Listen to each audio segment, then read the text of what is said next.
വന്നിപ്പോ അമ്പലത്തിൽ ഭക്തന്മാരായ കൂടുതൽ തെണ്ടികളാ വരൂ. പെണ്ണെന്ന് ശരിക്ക് കൊയ്ത മട്ടുണ്ടല്ലോ. ശിവുവിന്റെ കീശക്ക് നല്ല കനം.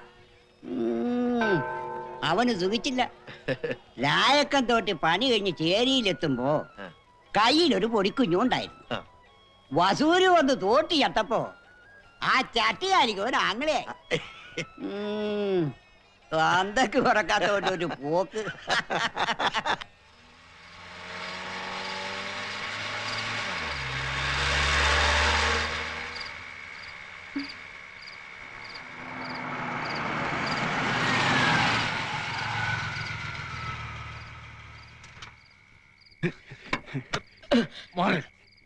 നീ മാറാ. എങ്ങോട്ടേ കയറുന്നേ?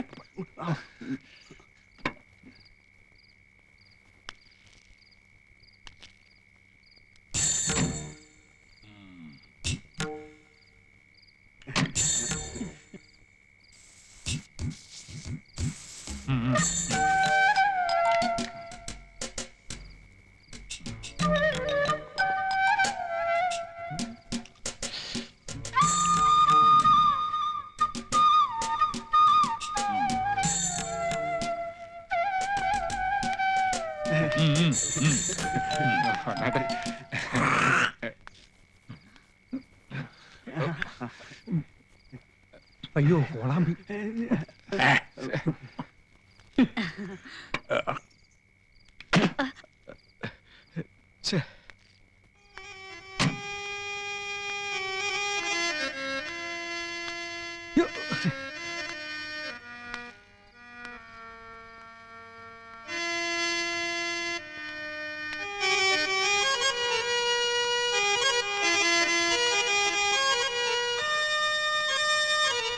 എന്നാ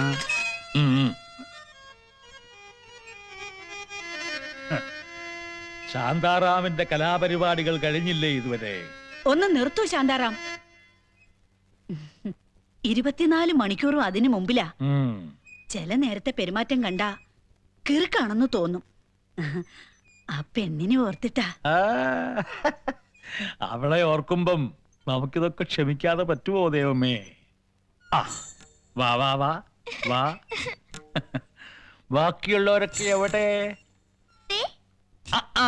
വാ വാ വാ വാ വാ വാ വാ വാ.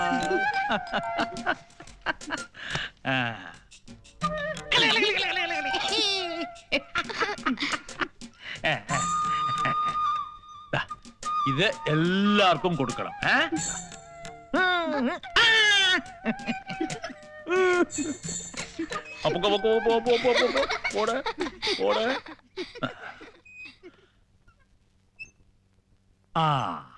എന്തൊക്കെയുണ്ട് ശാന്താറാം?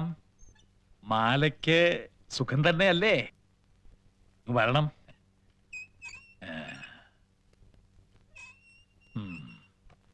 ഇത് മാലയ്ക്ക്. അവൾക്കിപ്പോ മധുരപലഹാരങ്ങൾ കഴിക്കേണ്ട പ്രായമാ.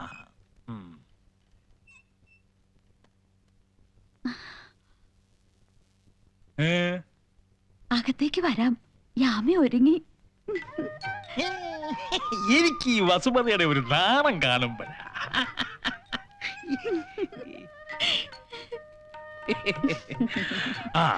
ഇനി താമസിച്ചാൽ യാമിക്കതൊരു മുഷ്ടിലാവും. അങ്ങനെയല്ലേ ശാന്താറാം?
ബാബട്ടി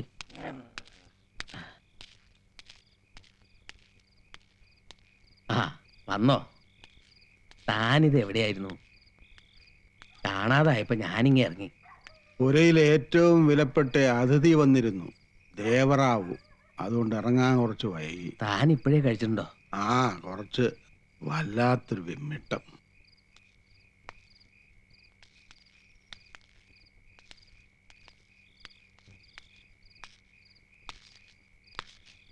എന്തോ പൊതിയൊക്കെ മാലയ്ക്കാ? ആ, അവള് പെട്ടെന്ന് വളരാൻ, അവളുടെ അമ്മയെപ്പോലെ സുന്ദരിയാകാൻ ദേവറാവുവിന്റെ വക പലഹാരം. ഫു!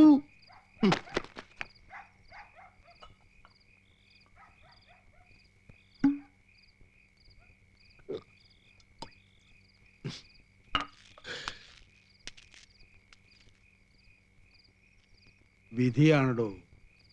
അല്ലെങ്കിൽ 15 കൊല്ലം മുമ്പ് ഉദയപുരത്ത് കച്ചേരിയും കഴിഞ്ഞു പോയ ഭാഗവത് എന്തിനാ ദേവദാസിപുരയിൽ ചെന്ന് കയറിയത്? കലാകാരന്റെ ദൗർബല്യം. പെണ്ണിനെ അറിയാത്തവനൊന്നും ആയിരുന്നില്ലല്ലോ ശാന്താറാം. എന്നിട്ടും പെട്ടുപോയി.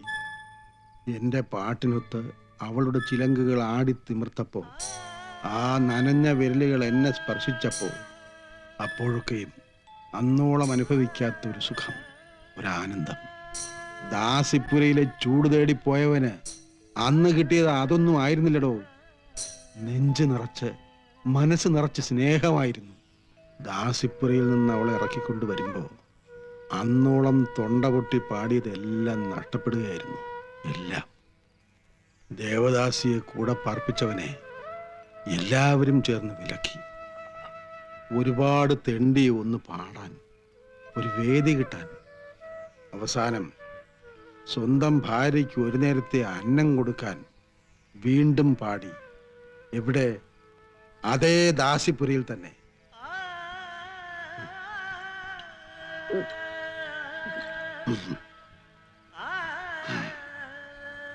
ശാന്താറാമിന്റെ കണ്ണീരിന്റെ ഉപ്പ് നുകരാൻ എന്നും അവൾ കൂടെ തന്നെ ഉണ്ടായിരുന്നു. കണ്ണു തുറക്കാത്തൊരു ചോരക്കുഞ്ഞിനെ തന്നിട്ട് അവള് പോകുന്നത് വരെ. അവള് മരിച്ചിട്ടും ശാന്താറാം തളർന്നില്ലടോ.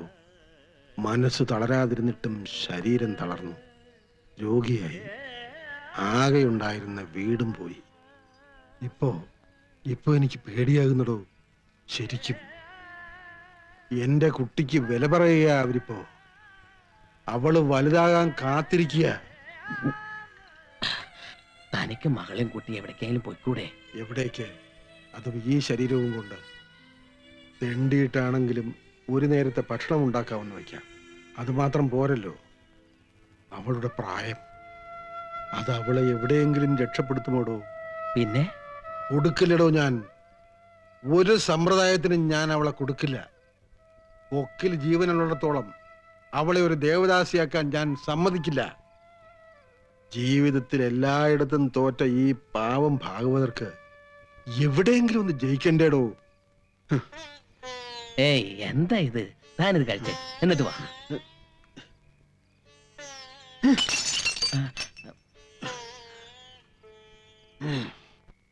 മോളെ,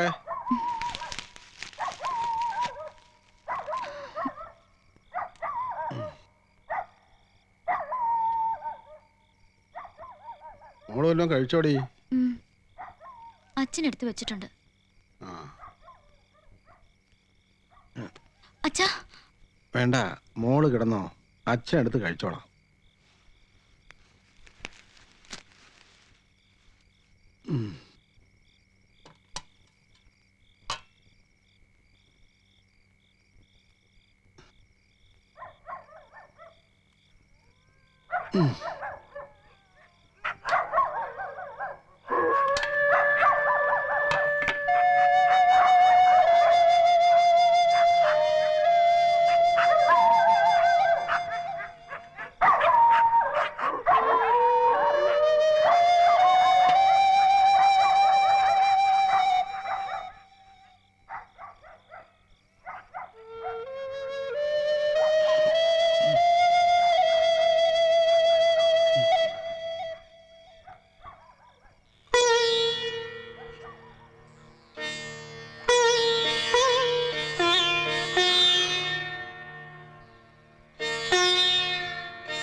നിങ്ങൾ നടന്നോ?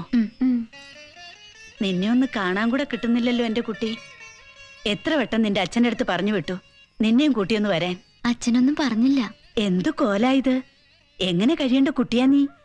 രാജകുമാരിയെ പോലെ ജീവിക്കണ്ട കുട്ടിയെ കൊണ്ടുപോയി ചേരിയിലിട്ടിരിക്കുന്നു. ഇനി അധിക കാലമൊന്നും എന്റെ കുട്ടിക്ക് അവിടെ കഴിയേണ്ടി വരില്ല. സത്യം? ആ ദിവസത്തിന് എല്ലാരും കാത്തിരിക്കുക നിന്നെ പുരയിലേക്ക് കൂട്ടാൻ.